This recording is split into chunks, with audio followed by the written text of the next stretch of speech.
Amis réfractaires, aujourd'hui on va parler du conflit israélo-palestinien et notamment des nouveaux éléments qui sont arrivés là il n'y a pas longtemps. Donc petite précision, les chiffres que je balance là, ils sont déjà obsolètes parce que le conflit il est en cours, c'est assez chaud tu vois, et donc forcément du jour au lendemain tu as plus de morts, tu as plus de blessés et tu as plus d'exilés. On va commencer avec un petit bilan, on va parler du blocus et à la fin on va faire une petite synthèse. Un nouvel acte a été écrit dans le long conflit israélo-palestinien. Après de nombreuses provocations contre les Palestiniens qui sont recensées par le site Investigation, le Hamas a envoyé des roquettes en direction d'Israël, des roquettes qui ont été en grande partie interceptées par le dôme de fer. Ce qui fait qu'Israël a évidemment répondu, et ils sont pas allés de main morte. À l'heure où je vous parle, tu as 60 enfants qui ont été tués, 400 qui ont été blessés, 30 000 qui ont été déplacés, et ça en 10 jours seulement.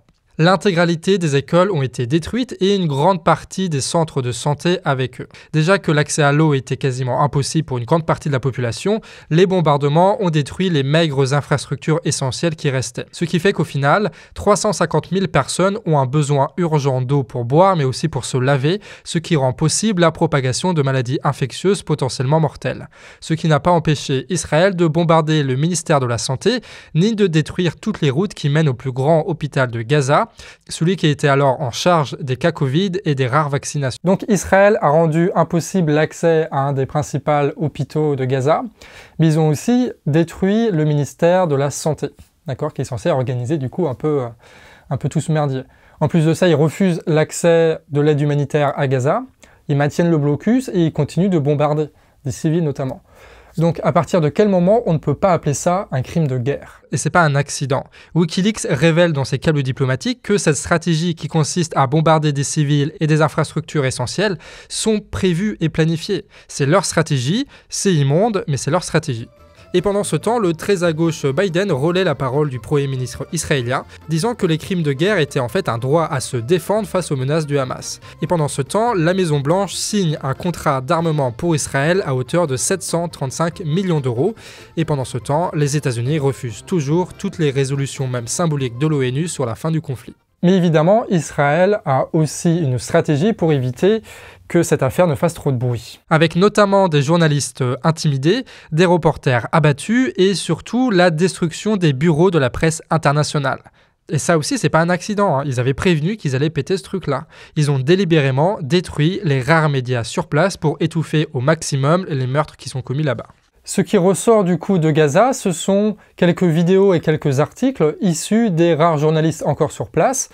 Et c'est notamment à travers Twitter que tout ça arrive à peu près à se propager de manière indépendante d'Israël. Et donc là, pour le coup, Twitter, j'avoue, c'est grave stylé. Ce qui emmerde bien Israël. Comme l'a dit Assange, des vidéos d'amateurs ont déjà été utilisées contre eux dans des procédures de la Cour pénale internationale. Aujourd'hui, ça ne suffit plus de détruire physiquement les médias pour que l'information soit contrôlée. Et du coup, j'ai fait mes petites recherches. J'ai vu des gosses morts, j'ai vu des tours s'effondrer, j'ai vu l'armée israélienne menacer arme à la main des ambulances et frapper des médecins pour empêcher qu'un Palestinien se fasse soigner. J'ai vu cette armée menacer des journalistes. J'ai vu cette armée tirer sur ceux qui filment les abus. J'ai vu l'armée israélienne tabasser des femmes à terre, balancer des pierres sur des Palestiniens avec des Israéliens qui étaient franchement un peu racistes, et porter aussi des signes fascistes sur eux. Et si je vous montre la scène avec les ballons, c'est que sur YouTube, on peut pas faire autrement. Et pendant ce temps, le New York Times parle dans sa dépêche de 67 Palestiniens morts dans le conflit et de 6 civils israéliens tués par le Hamas et ses alliés islamistes. Voilà. D'un côté, les Palestiniens sont morts dans le conflit, de l'autre, des Israéliens ont été tués. Voilà, c'est la propagande raciste comme on les aime. Ce qui est intéressant, je trouve, dans cette histoire, c'est de penser le conflit en termes de crimes de guerre et se demander est-ce que oui ou non, il y a un État qui est légitime, même en période de conflit, même en période de guerre, aussi asymétrique soit-elle. Est-ce que c'est justifié ou pas qu'un État détruise des écoles, détruise des hôpitaux, détruise des centres de santé, détruise les infrastructures qui permettent une vie décente aux gens? Est-ce que c'est légitime de justifier un blocus pendant des années et des années? Est-ce que, oui ou non, un État a le droit de priver des millions de personnes de l'aide humanitaire dont ils ont besoin? Et là, on n'est pas dans une guerre où Israël joue sa survie.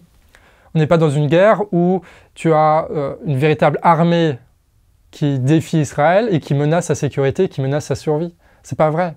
C'est pas ça le conflit israélo-palestinien. Donc, tout ce qu'ils ont fait, est-ce que ça se justifie? Est-ce qu'on peut le justifier ça? Est-ce qu'on peut justifier de tels crimes de guerre? Donc si le droit international a un sens, je crois qu'on peut dire que personne n'a le droit de faire ça. Que ce soit Israël ou d'autres, hein. C'est pas parce que c'est Israël, c'est parce qu'il y a des actes de guerre qu'il faut condamner. Et pendant ce temps, en France, la manifestation en soutien à la Palestine est interdite puis réprimée par la police sans justification. Estrosi met un drapeau israélien sur la façade de sa mairie à Nice. Macron se la joue comme au Liban pour être vu devant les médias faute de vraiment pouvoir arranger la situation. Et la Bolivie dénonce, eux, les crimes de guerre d'Israël contre la Palestine. Ouais. On n'a pas tous ces mêmes dirigeants. Les bombardements, de manière totalement légitime, et c'est normal, hein, occupent la plupart de l'espace médiatique, et notamment sur les réseaux sociaux. Mais je crois qu'il y a une violence encore plus vicieuse et peut-être plus importante que les bombardements qui affectent encore plus le quotidien des Palestiniens, c'est le blocus. Gaza est sous blocus depuis 2006 par Israël et l'Égypte, ce qui est déjà en soi en fait un crime contre l'humanité. Cette région accueille évidemment de très nombreux exilés venant de tout le territoire palestinien, ce qui en fait une des zones les plus densément peuplées de la planète, avec 5000 personnes au kilomètre carré en 2018, le tout évidemment sans gratte-ciel. Le blocus maritime, terrestre et aérien se manifeste concrètement avec des navires de guerre à quelques kilomètres de Gaza, ouvrant le feu très régulièrement sur des navires de pêche. 85% de l'accès à la mer pourtant garanti par le droit international est illégalement interdit par Israël, provoquant une baisse de 2/3 des pêcheurs de Gaza, le dernier tiers vivant à 95% avec moins de 5 € par jour. En fonction de la tension avec le Hamas, Israël autorise ou non la pêche, ce qui montre bien que derrière le blocus, il y a surtout une perte totale de souveraineté dans tous les domaines. Quant aux occupations et à la zone démilitarisée, elle rend inutilisable 35% des terres cultivables, là encore au-delà de toute juridiction, en faisant chuter du coup le secteur agraire de plus de 30% depuis 2014. Quant à la nappe phréatique de Gaza, 95% d'entre elles sont insalubres à cause de la pollution des côtes. Et évidemment, quand tu combines des bombardements civils avec un blocus, ce qui en ressort, c'est que les industries qui sont détruites ne sont pas réparées, ne sont pas remplacées. Ce qui fait que l'industrie de Gaza a totalement été détruite par l'armée israélienne. Résultat, le taux de chômage à Gaza est de plus de 50%. Il est de 70% chez les jeunes, et tu as énormément de jeunes à Gaza, et il est de plus de 80% pour les femmes. Va essayer de faire quoi que ce soit avec un taux de chômage aussi haut. Ce qui fait que Gaza a le record mondial du taux de chômage. C'est pas mal, hein? Quant à l'électricité, Israël a détruit la seule centrale présente à Gaza en 2006, une centrale qui tourne aujourd'hui à 20% de ses capacités. Ce qui fait que Gaza dépend totalement de l'électricité israélienne, facturée à la Cisjordanie, le tout seulement quelques heures par jour. Ce qui rend impossible par exemple l'usage d'un réfrigérateur pour l'immense partie de la population. Ça paraît un détail, mais en vrai c'est très important. Pour toutes ces raisons, les hôpitaux sont totalement dysfonctionnels.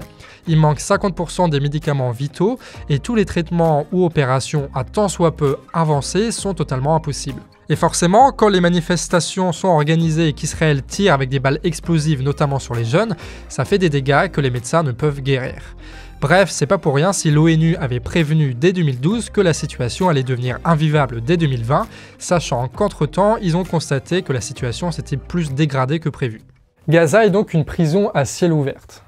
Et le blocus a totalement détruit l'économie du pays, détruit l'économie de Gaza, et ça façonne le quotidien. Tous les jours, tout le temps, c'est comme à Cuba, tout le temps ils pensent au blocus parce que ça a concrètement des impacts énormes dans leur quotidien. Le fait de ne pas avoir de frigo, ça paraît un détail par rapport au bombardement qui a eu lieu.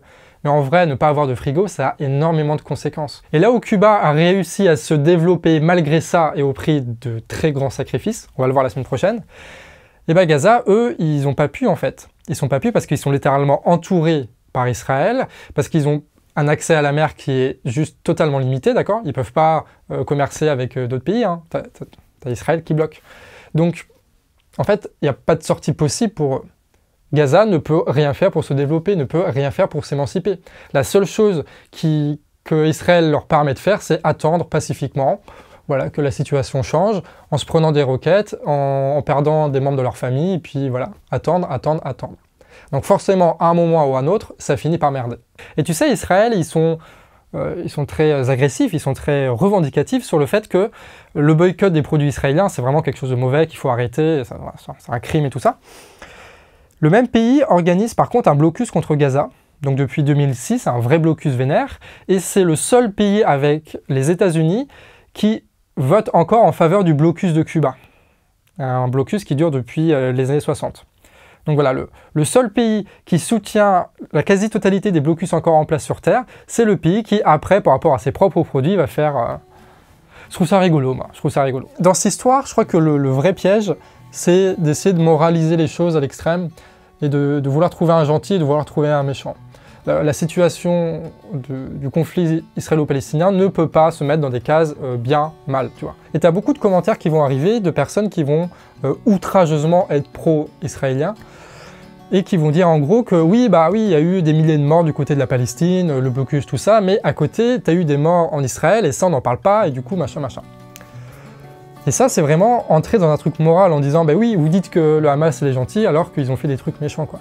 La question, c'est pas ça. La question, c'est vraiment pas ça, parce que évidemment, c'est une guerre. Donc évidemment, tu vas avoir des conséquences de type des morts, tu vois. La question, c'est de penser le rapport de force matériel entre les deux pays et de voir qui est responsable et qui a les clés pour essayer de transformer cette situation, pour l'amener vers la paix. Ce qu'il faut juger donc, c'est le rapport de force qui est en jeu entre les deux nations pour savoir qui est responsable de cette situation et qui est responsable de la sortie vers le haut, surtout. Ce qui est important, c'est de savoir que la colonisation a été renforcée par l'administration de Trump.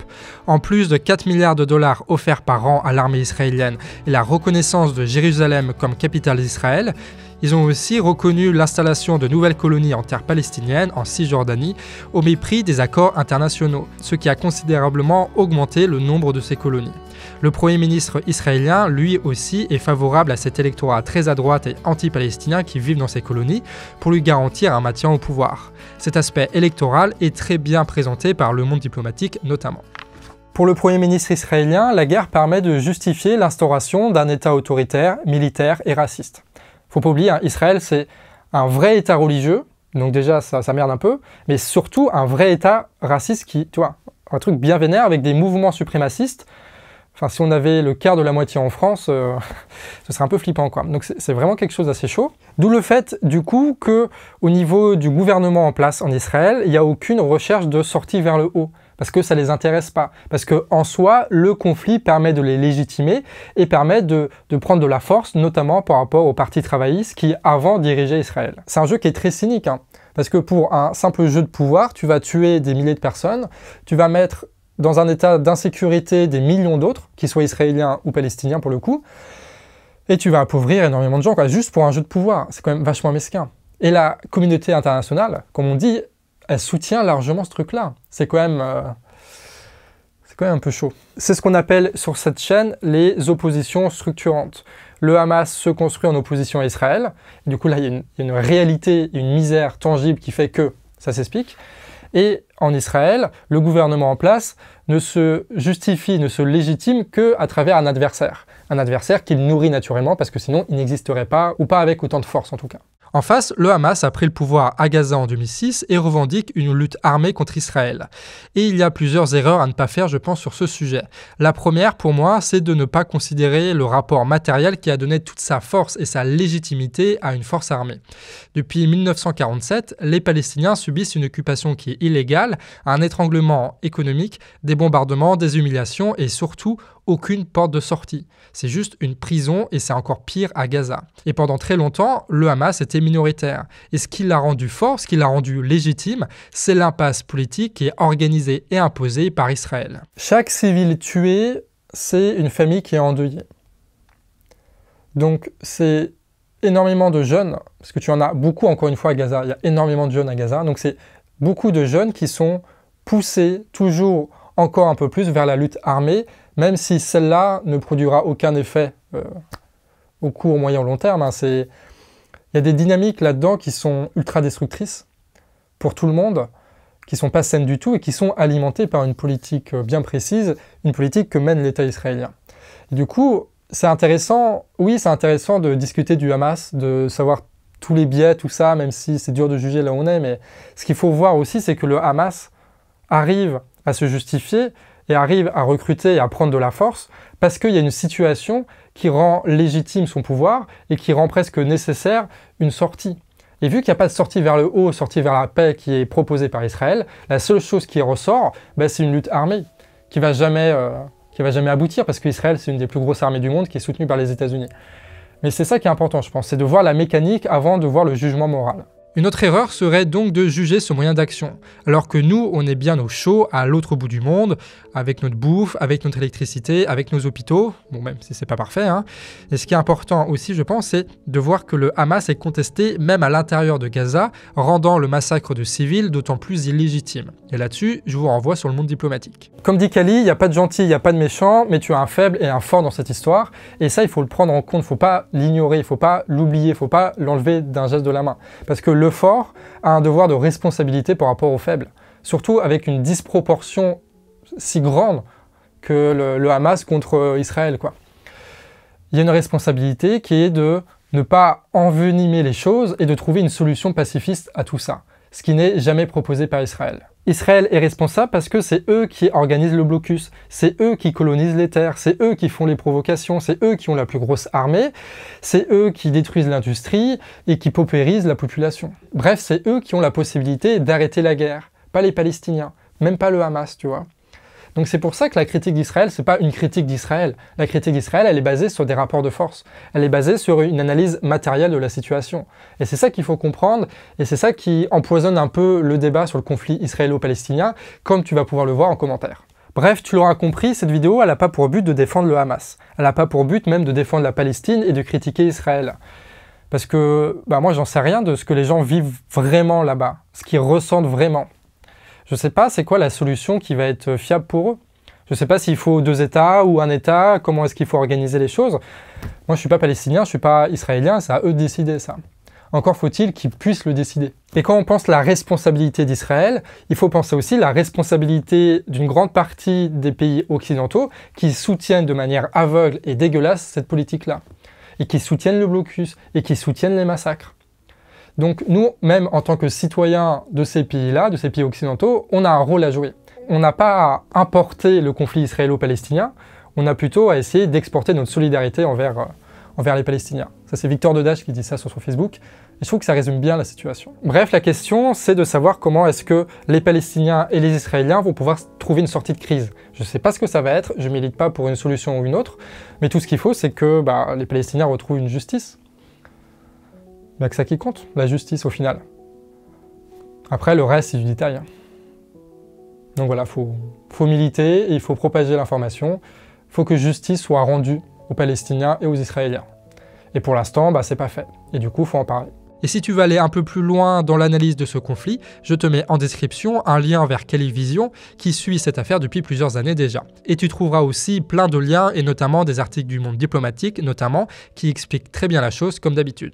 Donc c'est rigolo parce que là, on a vu le blocus de Gaza et la semaine prochaine, on va voir longuement le blocus de Cuba, qui sont les 2 blocus qui sont bien entamés aujourd'hui, qui sont réellement bien organisés, et ce sont 2 blocus qui sont soutenus à la fois par Israël et par les États-Unis. Donc voilà, c'est une autre forme d'impérialisme très dégueulasse, c'est une autre forme de faire des crimes de guerre qui passent mieux dans les médias, mais qui produisent autant de morts, autant de pauvreté. Et c'est important de remettre ça, je pense, de repenser vraiment le blocus comme une arme de guerre. C'est un peu le message de cette vidéo et ça va être le message des prochaines vidéos sur Cuba. En tout cas, j'espère que ça vous a plu. N'hésitez pas à partager, n'hésitez pas à commenter si j'ai oublié des trucs, si vous trouvez que j'ai pas été bon dans le jugement, et puis de débattre, voilà, calmement, en essayant de se respecter les uns les autres, parce que c'est ça quand même le plus important, qu'on arrive à dialoguer même si on n'est pas d'accord. Et nous, on se retrouve à très vite pour de prochaines vidéos. Des bisous.